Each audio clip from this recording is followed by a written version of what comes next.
The Wise King by Kahlil Gibran, 1883 to 1931. Once there ruled in the distant city of Wirani a king who was both mighty and wise, and he was feared for his might and loved for his wisdom. Now in the heart of that city was a well, whose water was cool and crystalline, from which all the inhabitants drank, even the king and his courtiers, for there was no other well.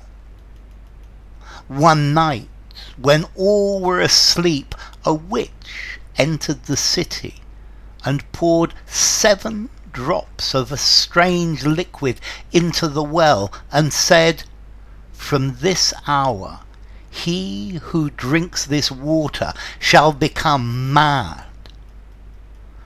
Next morning all the inhabitants, save the king and his lord chamberlain, drank from the well and became mad, even as the witch had foretold.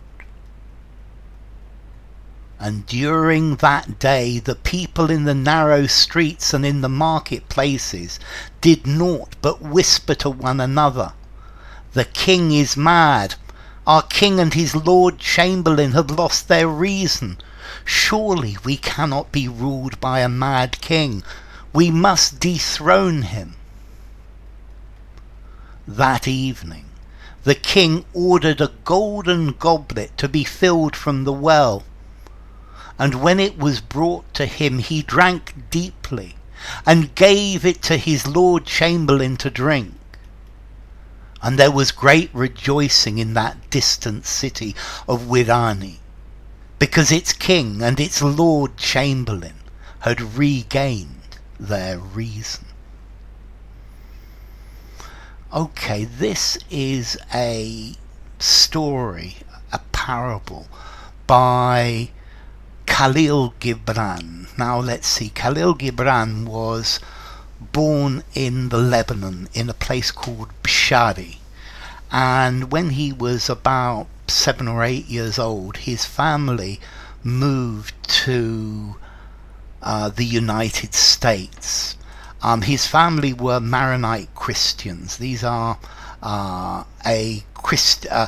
Syriac Christians from Syria. And anyway, he went to the United States and they lived in Boston. When he was about 15, he was sent back to the Lebanon to Collège de la Sagesse in Beirut, where he studied for about 4 years, and then he went back to America again. He started drawing and writing, and he wrote both in Arabic and in English. And anyway,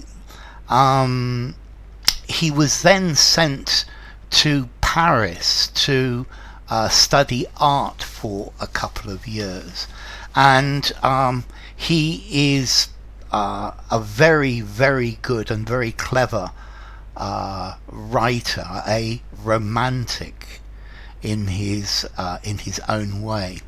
Now this parable comes from a book called The Madman that he published in 1918, and this is about sanity and insanity, and this is about what the majority think is sane is in fact crazy, is in fact mad, and vice versa. And society itself defines what is mad and what is sane.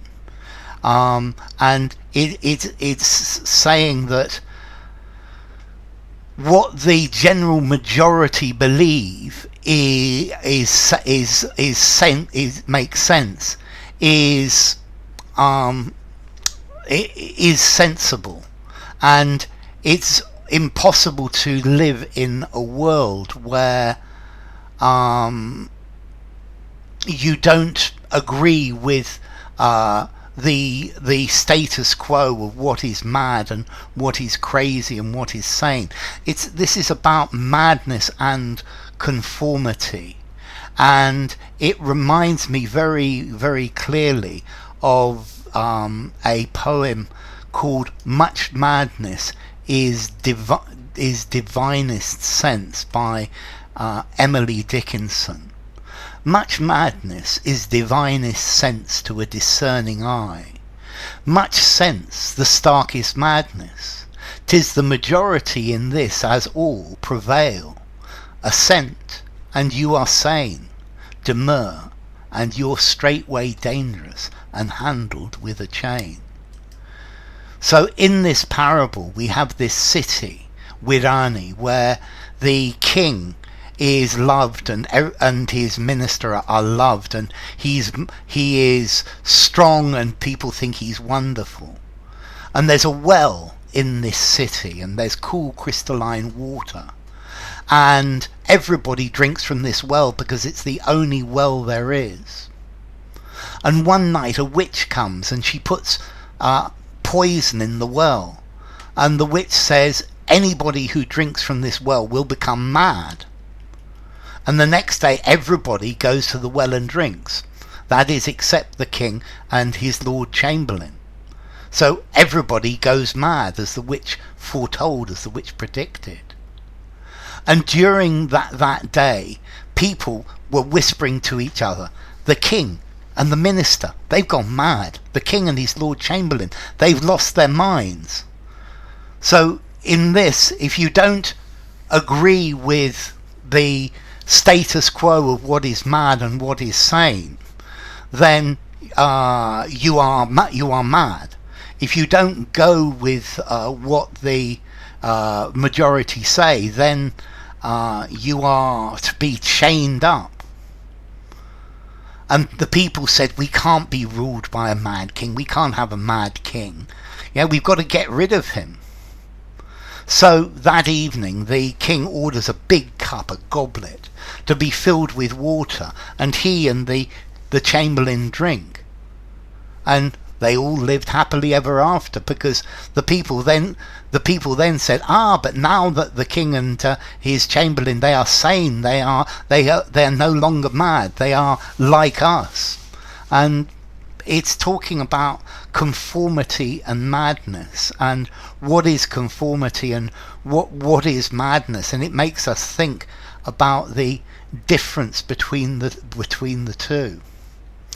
So, The Wise King by Kahlil Gibran.